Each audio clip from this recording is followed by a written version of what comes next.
Hey, you, want to hear something wild?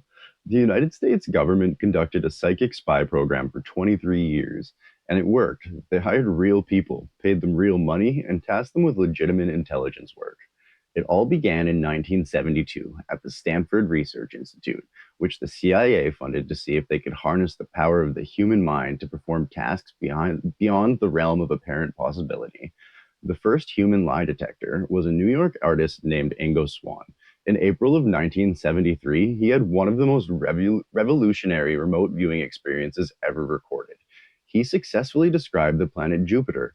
He hadn't seen Jupiter through a telescope, nor had anyone else on the planet at that point, and couldn't possibly know what it looked like. But he accurately described a hydrogen mantle, water and ice crystals, tornado like cyclones, magnetic polar auroras, and most importantly of all, a planetary ring. Why was this important? Because in 1973, nobody knew Jupiter had a ring. It wasn't in any textbook, and the space probe Pioneer 10, which flew over the planet that year in December, didn't see one either. The magnitude of his experience didn't become apparent until much later. In 1979, Voyager 1 saw a ring, 6 years after Swan's successful test. That's a pretty compelling reason that he didn't get it from a textbook.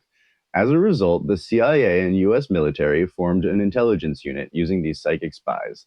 The program has been known by many names over the years, including the codenames Grillflame, Center Lane, Sunstreak, and the one most are familiar with, Stargate.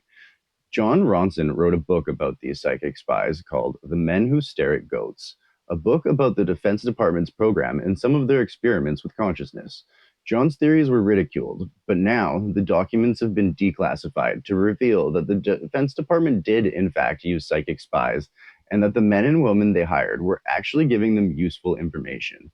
The National Security Council actually tasked them to watch over Soviet submarines, and the operators gave classified intelligence on 150 targets that the US military wasn't aware of previously. The Army even gave one operator a Legion of Merit.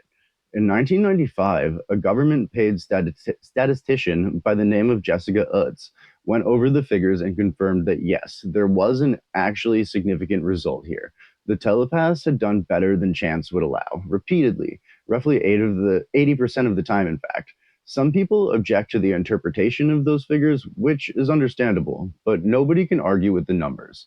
Next time, I'll go a little more in depth about the intelligence gathering. I'll tell you about those 150 targets and the men who stare at goats. Follow along, and thanks for joining me on the adventure this so far.